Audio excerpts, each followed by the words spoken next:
Hello നമസ്കാരം.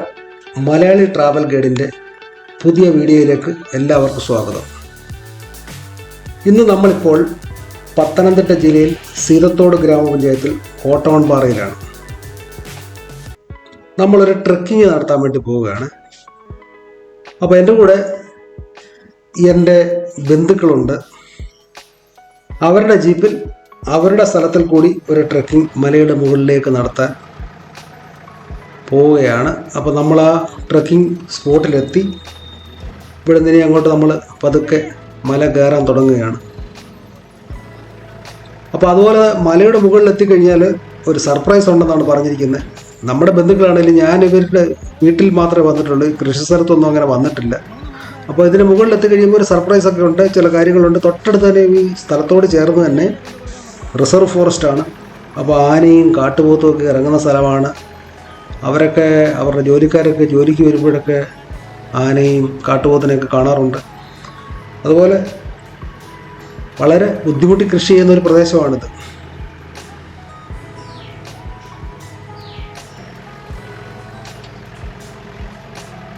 അതുകൊണ്ട് എന്ത് ബുദ്ധിമുട്ടാണ് ഇതിപ്പോൾ. ഈ റോഡ് പ്രൈവറ്റ് റോഡാണ്, ഇവരുടെ തന്നെ റോഡാണ്.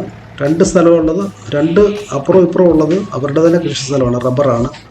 അതുകൊണ്ട് എന്ത് ബുദ്ധിമുട്ടിയാണ് ജീപ്പ് അങ്ങോട്ട് കയറുന്നത്, വളരെ ബുദ്ധിമുട്ടിയാണ് ജീപ്പ്. പക്ഷേ എനിക്കിവിടെ ഡ്രൈവ് ചെയ്യാൻ പറ്റില്ല, അത് ഞാൻ പറഞ്ഞു. ഓഫ് റോഡ് ഡ്രൈവ് എന്ന് പറഞ്ഞാൽ ഇത് തന്നെയാണ്, ഒരു വല്ലാത്ത ഡ്രൈവിങ് തന്നെയാണ്. എനിക്കിങ്ങനെ ഡ്രൈവ് ചെയ്യാൻ അറിയില്ല. ഇവരുടെ കൃഷിസ്ഥലം കഴിഞ്ഞാൽ തൊട്ടടുത്ത് തന്നെ റിസർവ് ഫോറസ്റ്റാണ്. ഇപ്പം നമ്മൾ പോകുന്ന റബ്ബർ തോട്ടത്തിന് നടുക്കൂടാണ്. റബ്ബർ തോട്ടം കഴിഞ്ഞ് റബ്ബർ തോട്ടത്തിൻ്റെ കൂടെ ചേർന്ന് തന്നെ കുരുമുളകും കാപ്പിയും എല്ലാം കൃഷി ചെയ്യുന്നുണ്ട്, തെങ്ങുണ്ട്. ഇത് വണ്ടി ഓടിക്കുന്ന സഞ്ജയനണ്ണനാണ്, എൻ്റെ ബന്ധുവാണ്. പിന്നെ അദ്ദേഹത്തിൻ്റെ സഹോദരനുണ്ട്, ബാനർജി അണ്ണനുണ്ട്.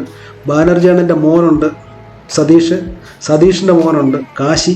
അപ്പോൾ ഞാനും ഉണ്ട്. ഞങ്ങൾ ഇത്രയും പേരാണ് ഒന്നിച്ച് മലയുടെ മുകളിലോട്ട് പോകുന്നത്. അവരെല്ലാം ഇവിടെ ജനിച്ച് വളർന്നവർ, അവർക്ക് ഇവിടുത്തെ ക്ലൈമറ്റ്, ഇവിടുത്തെ കാര്യങ്ങളെല്ലാം നന്നായിട്ടറിയാം. പക്ഷെ ഒരു കാര്യം എനിക്ക് പറയാൻ സാധിക്കും, ഏറ്റവും നല്ല ശുദ്ധവായു കിട്ടുന്ന സ്ഥലങ്ങളിലൊന്നും, ഒരു മാലിന്യമില്ലാത്ത സ്ഥലങ്ങളൊന്നും. പ്രത്യേകിച്ച് ഈ നാട്ടുകാർ വളരെ അക്കാര്യത്തിൽ വളരെ ശ്രദ്ധാലുക്കളാണ്. മാലിന്യങ്ങളെല്ലാം തന്നെ നല്ല രീതിയിൽ അവർ ഡിസ്പോസ് ചെയ്യുന്നുണ്ട്. അങ്ങനെ ഞാൻ പേടിച്ചിരിക്കുകയാണ്, മലയുടെ മുകളിലോട്ട് ഇങ്ങനെ പൊയ്ക്കൊണ്ടിരിക്കുകയാണ്. പക്ഷെ അവർ പറയുന്നത് രാത്രിയിലൊക്കെ വന്നു കഴിഞ്ഞാൽ, വെളുപ്പിനെയൊക്കെ വന്നു കഴിഞ്ഞാൽ ചിലപ്പോൾ കാട്ടുപോത്തിനെ കാണാൻ പറ്റും. ചില സമയങ്ങളിലൊക്കെ ആനക്കൂട്ടത്തെ കാണാൻ പറ്റും. ആനക്കൂട്ടമൊക്കെ കൂടുതൽ ഈ ചക്കയൊക്കെ പഴുത്തിരിക്കുമ്പോൾ നമ്മുടെ ഇവിടെ ഈ ഉള്ള ഒരൊറ്റ പ്ലാവിൽ ഒരൊറ്റ ചക്ക പോലും അവർ തരത്തില്ല. ആനക്കൂട്ടം വന്നെല്ലാം വിട്ട് തിന്നും. അല്ലാത്ത സമയത്തൊന്നും അങ്ങനെ കൂടുതൽ വലിയ ശല്യങ്ങൾക്ക് പറ്റില്ല. എനിക്ക് തോന്നുന്നു ശബരിമല വനത്തോട് ചേർന്ന് കിടക്കുന്ന സ്ഥലമായതുകൊണ്ട് അവിടെ ഇഷ്ടംപോലെ ആനകൾക്കും മറ്റ് വന്യമൃഗങ്ങൾക്കും കഴിക്കാനുള്ള ആഹാര വസ്തുക്കളൊക്കെ ഉള്ളതുകൊണ്ടായിരിക്കാം ഇങ്ങോട്ട് പുറത്തോട്ടിറങ്ങാത്ത. ചില ഏരിയയിൽ അതിന് ആഹാര വസ്തുക്കൾ ഇല്ലാത്തടത്തോട്ടാണ് അത് കൂടുതലും നാട്ടുപുറത്തോട്ട് ഇറങ്ങുന്നതെന്നാണ് എനിക്ക് തോന്നുന്നത്. ഇപ്പം നമ്മൾ മലയുടെ മുകളിലോട്ട് ഏതാണ്ട് എത്താറായി എന്ന് തോന്നുന്നു. എനിക്കറിയില്ല, ഞാൻ ആദ്യമായിട്ട് വരുന്നതുകൊണ്ട് എനിക്കിത്ര ചോദിച്ചിട്ട് അവർ പറയുന്നത് എല്ലാ സർപ്രൈസാണ്, എത്തിയിട്ട് കാണാമെന്ന് പറയുന്നത്. അതുകൊണ്ട് ജീപ്പ് ഇരുന്നിട്ട് എനിക്ക് പേടി വരുന്നു, ജീപ്പ്. കാരണം ഒന്നാമത്തെ കാര്യം, ഇത് മറ്റ് ജീപ്പുകളൊന്നും വരാത്ത വഴിയാണ്, ഇവരുടെ ജീപ്പാണ് വരുന്നത്. സാധനങ്ങൾ കൊണ്ടുവരാനും കൊണ്ടുപോകാനും ഒക്കെ ജീപ്പ് വരുന്നുണ്ട്. പിന്നെ അതുപോലെ ടാപ്പിങ്ങുകാരൊക്കെ വന്ന് ടാപ്പ് ചെയ്തിട്ട് നടന്നാണ് വരുന്നത്. നടന്നു വരാൻ വേണ്ടി വേറെ വഴിയുണ്ട്, ഈ ജീപ്പ് പാതയല്ലാതെ നടന്നു വരാൻ വേറെ വഴിയുണ്ട്. എന്നാലും ഇതൊരു വല്ലാത്ത യാത്ര തന്നെയാണെന്ന് തോന്നുന്നു. പക്ഷെ ഇങ്ങനൊരു സ്ഥലം ഉണ്ടതായിട്ട് എനിക്കറിയില്ലായിരുന്നു. ഞാനിവിടെ വരുന്നിടം വരെ ഇങ്ങനെ പറഞ്ഞിട്ടുണ്ട്, ഞങ്ങൾക്ക് മലയിൽ ഇങ്ങനെ സ്ഥലമുള്ളതായിട്ടറിയാം. പക്ഷേ ഇങ്ങനെ ഇത്രയും ഒരു പ്രത്യേകതകളുള്ള സ്ഥലമായിരുന്നെന്ന് എനിക്കറിയില്ലായിരുന്നു.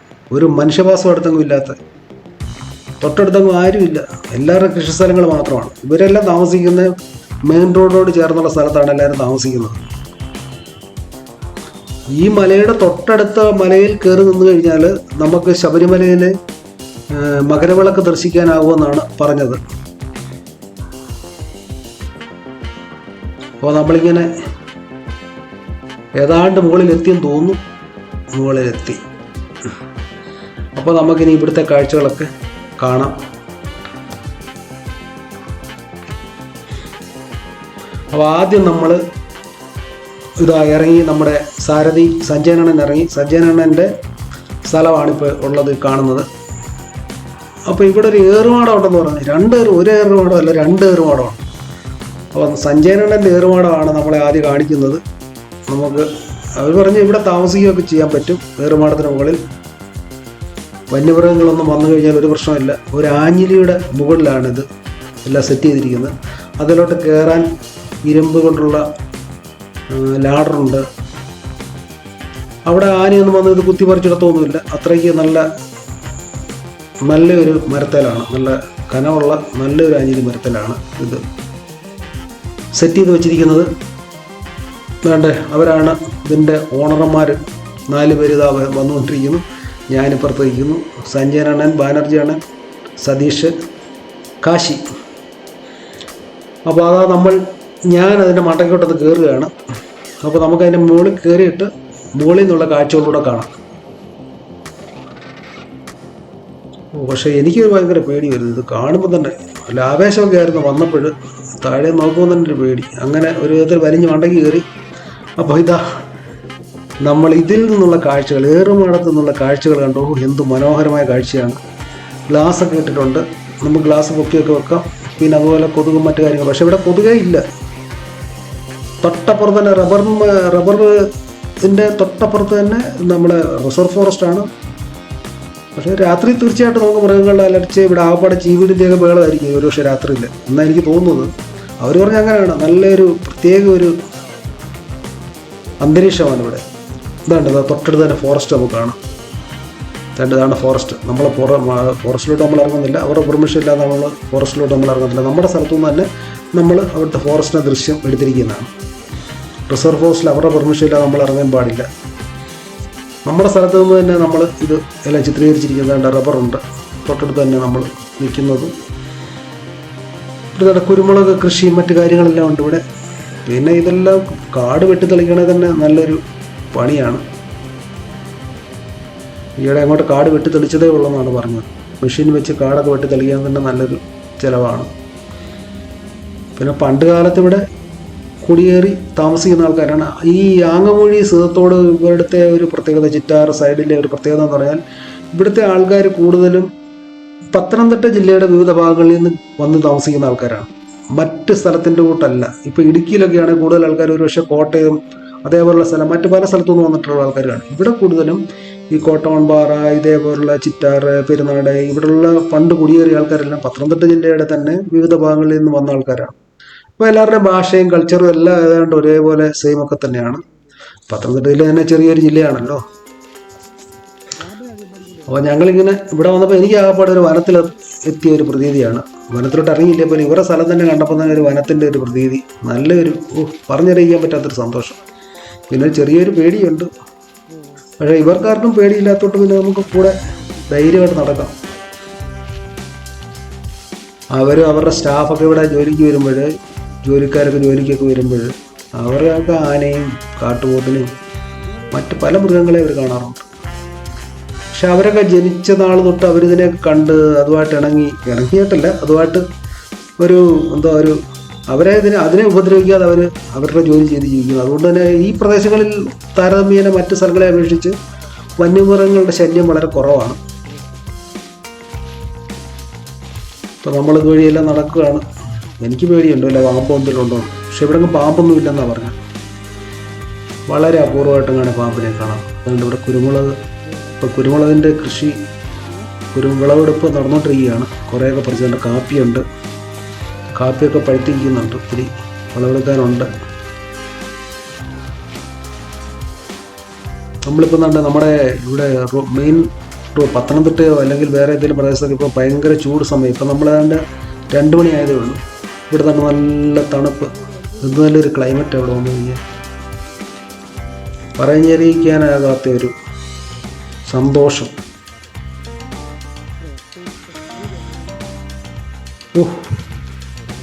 വളരെ രസമാണ്. അതുകൊണ്ട് അങ്ങ് അപ്പുറത്ത് കാണുന്ന മലയുടെ മുകളിൽ അവിടെ ഒരു ക്ഷേത്രമുണ്ട്. മലയിൽ ആ മലയുടെ മുകളിൽ കയറി നിന്നാലാണ് നമുക്ക് മകരവിളക്ക് ദർശിക്കാനാകുന്നത്. മകരവിളക്കിൻ്റെ അന്ന് അവിടെ മലയുടെ മുകളിൽ ഒരുപാട് ആൾക്കാർ പോവും. മലകളൊക്കെ ദർശിക്കാൻ ഈ നാട്ടുകാരായിട്ടുള്ള ആൾക്കാർ. പുറത്തുനിന്ന് ആൾക്കാർ ഇങ്ങനെ വരാറുണ്ട് ഇവിടെ. ഈ മലയിൽ നിന്ന് നോക്കിക്കഴിഞ്ഞാൽ തൊട്ടപ്പുറത്ത് ഡാമെല്ലാം കാണാൻ പറ്റും. നമ്മുടെ ഗവിയിലോട്ട് പോകുന്നതിൻ്റെ ഗവിയുടെ ഗേറ്റ് എന്നാണ് അറിയപ്പെടുന്ന ആങ്ങമൂഴി ഇവിടെ തൊട്ടടുത്ത് തന്നെയാണ്. ആങ്ങമൂഴി, കൊച്ചുകൊമ്പ, മൂഴിയാറ്, ഗവി. പണ്ട് കാലത്തും ഈ ഗവിയൊക്കെ ഇത്ര പ്രശസ്തമാകുന്നതിന് മുമ്പും ഇവരൊക്കെ ഈ ഗവിയിലും മറ്റും പൊയ്ക്കൊണ്ടിരുന്നതാണ്. ഞാൻ ഇവരുടെ കൂടെ പണ്ടേ ഈ ഗവിയിലൊക്കെ പോയിട്ടുള്ളതാണ്. പക്ഷെ ഇപ്പോൾ പിന്നെ കേരളം മുഴുവൻ എല്ലാവരും അറിയപ്പെടുന്ന സ്ഥലമായി ഗവി. എല്ലാവരും അറിയപ്പെടുന്ന സ്ഥലമായി ഗവി. ഒരുപാട് ടൂറിസ്റ്റുകൾ എല്ലാ ദിവസവും ഇവിടെ വരാറുണ്ട്. പ്രൈവറ്റ് വണ്ടികൾ വരുന്നു, ട്രാൻസ്പോർട്ട് ബസ്സുകളുണ്ട്. പത്തനംതിട്ടയിൽ നിന്ന് തന്നെ ട്രാൻസ്പോർട്ട് ബസ് സർവീസ് ഉണ്ട്. അതുപോലെ ഇടുക്കിയിൽ നിന്ന് ഇങ്ങോട്ട് ബസ് സർവീസ് ഉണ്ട്. പണ്ട് ഇതുവഴി ബസ് സർവീസ് ഇല്ലായിരുന്നു, ഗവിക്ക് ബസ് സർവീസ് ഇല്ലായിരുന്നു. പക്ഷേ തിരുവനന്തപുരത്തു നിന്നും എറണാകുളത്തു നിന്നും ബസ് സർവീസ് ഉണ്ട്.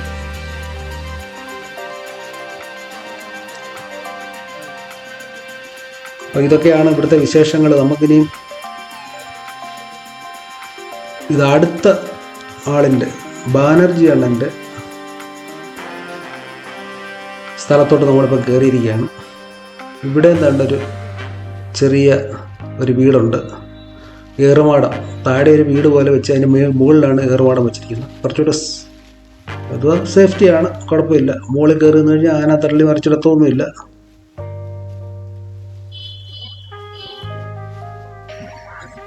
മരത്തേലല്ല വെച്ചിരിക്കുന്നത്, കോൺക്രീറ്റ്. ഇവരൊക്കെ ഇവിടെ വന്നു കഴിഞ്ഞാൽ ആഹാര വസ്തുക്കൾ ഇവിടെ വെച്ച് പ്രിപ്പയർ ചെയ്ത് കഴിക്കുകയൊക്കെ ചെയ്യും. നല്ലൊരു പ്രത്യേക ഒരു ഇതാണ്. ഇവിടെ വെള്ളമുണ്ടെന്നുള്ളത്, അതാണ് ഏറ്റവും വലിയ രസം. ഈ മലയുടെ മുകളിലും വെള്ളം കിട്ടും. ഇവിടെ ചെറിയ വെള്ളം കിട്ടുന്ന ഉറവകളുണ്ട്. അവരവിടുന്ന് ആ ഉറവകളിൽ നിന്ന് വെള്ളമെടുത്തിട്ട് അതുകൊണ്ടാണ് ഇവിടെ ആഹാരം പാചകം ചെയ്യുന്നത്. ഇനി നമ്മളിപ്പോൾ തിരിച്ചിറങ്ങുകയാണ്. അപ്പോൾ 2 ഏറുമാടവും നമ്മൾ കണ്ടു. ഇനി നമ്മൾ പതുക്കെ തിരിച്ചിറങ്ങുകയാണ്. ഞാൻ ഓർത്ത് കയറി പോകുമ്പോൾ മാത്രമേ ഈ ബുദ്ധിമുട്ടുള്ളായിരിക്കും, തിരിച്ചു വരുമ്പോൾ ഈസി ആയിട്ട്. പക്ഷെ തിരിച്ചു വരുമ്പോൾ അതിനേക്കാളും പേടി തോന്നും. ഒരു വല്ലാത്തൊരു അനുഭവം തന്നെയാണ്. പക്ഷെ ഈ റോഡിൽ കൂടെ ഇതുവരെ ഏതാണ്ട് 3 പേരെ വണ്ടി ഓടിച്ചുള്ളൂ. കാരണം അവരുടെ സ്വന്തം സ്ഥലമാണ്. ഈ ജീപ്പ് ഓടിക്കുന്നത് 2-3 പേര് മാത്രമേ, അവരുടെ കുടുംബത്തിലുള്ള ആൾക്കാർ മാത്രമേ വണ്ടി ഓടിക്കത്തുള്ളൂ. മറ്റുള്ളവരാരും ഇതുവരെ ഇവിടെ വന്ന് ട്രൈ ചെയ്തിട്ടില്ല. എന്നോട് ഓടിക്കാൻ പറഞ്ഞു. പക്ഷെ എനിക്ക് ബുദ്ധിമുട്ടായത് ഓടിക്കാൻ. പരിചയമില്ലാത്തവരൊന്നും ഓടിക്കാണ്ടതോ നല്ല ജീവൻ. ഞാൻ 2 കൈയും പിടിച്ചിരിക്കുകയാണ്. ഇവരെന്നെ കളിയാക്കുകയും ചെയ്യുന്നുണ്ട് വണ്ടിയിലിരുന്ന്.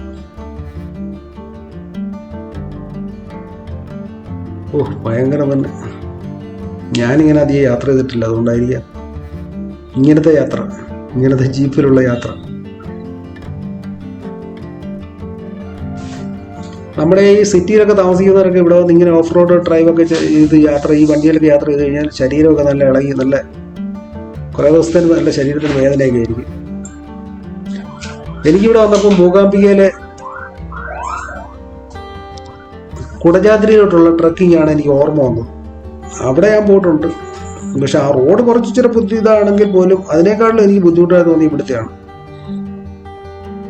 ഇതൊരു എക്സ്പീരിയൻസ്, വണ്ടി ഓടിച്ച് നല്ല പരിചയമുള്ള ആൾക്കാർ, ജനിച്ചാളോട്ട് വണ്ടി ഓടിച്ച് നടക്കുന്ന, കുറേ ഡ്രൈവിംഗ് ലൈസൻസ് എടുക്കുന്ന പ്രായം തൊട്ട് വണ്ടി ഓടിച്ച് നടക്കുന്ന ആൾക്കാരെ ഇവരൊക്കെ. അപ്പോൾ അവരുടെ ആ ഒരു എക്സ്പീരിയൻസ് നമുക്കൊരു ബലമാണ്. അങ്ങനെ പതുക്കെ നമ്മൾ ഇറങ്ങി ഏതാണ്ട് തീരാറായി.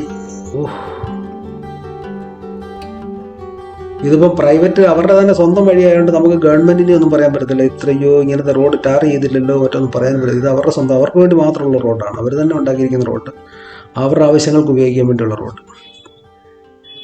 ഒരു മലയുടെ താഴെ നിന്ന് മലയുടെ മുകളിൽ വരെ റോഡ്. നമ്മളതിൻ്റെ മലയുടെ മുകൾ വരെ റോഡ് ജീപ്പിൽ യാത്ര ചെയ്ത് അവിടെ ചെന്ന് ഏറുമാടമൊക്കെ കണ്ട്, ഏറുമാടത്തിൽ പോയി നമുക്ക് താമസിക്കാം, എല്ലാം ചെയ്യാം. അങ്ങനെ നമ്മൾ പതുക്കെ താഴെ എത്തിയിരിക്കുകയാണ്. ഏതാണ്ട് താഴോട്ട് എത്തി എന്ന് തന്നെ പറയാം എന്ന് തോന്നുന്നു.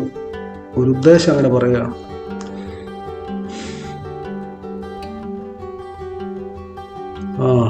അങ്ങനെ ഒരു ഇറക്കം കൂടെ ഇറങ്ങുന്നു.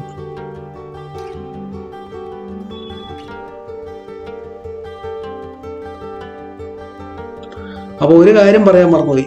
ഈ ഇവിടോട്ട് യാത്ര ചെയ്യാൻ ആർക്കെങ്കിലും താല്പര്യമുണ്ടെങ്കിൽ കോൺടാക്ട് ചെയ്താൽ മതി. അത് ഈ വീഡിയോയുടെ അവസാനം ഞാൻ പറയാം. ഇവിടെ വരാൻ താല്പര്യമുള്ള ആൾക്കാരുണ്ടെങ്കിൽ തീർച്ചയായിട്ടും അവർക്ക് ഇതിനുള്ള സംവിധാനം ഉണ്ടാക്കുന്നതായിരിക്കും. അപ്പോൾ അത് വീഡിയോയുടെ അവസാനം നമ്മളത് പറയാം. അതിനെക്കുറിച്ചുള്ള ഡീറ്റെയിൽസൊക്കെ പറയാം. ഇതുവരെയൊന്നും അങ്ങനെ തുടങ്ങിയിട്ടൊന്നുമില്ല. മറ്റ് ആൾക്കാരൊന്നും, ഫ്രണ്ട്സൊക്കെ അല്ലെ റിലേറ്റീവ്സൊക്കെ മാത്രമേ ഇവിടെ വരാറുള്ളൂ. ഇനി അങ്ങനെയല്ല.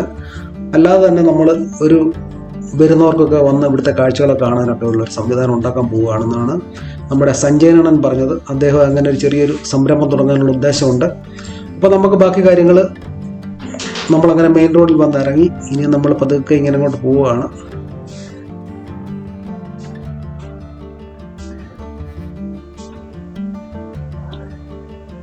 അങ്ങനെ മെയിൻ റോഡിലെത്തി.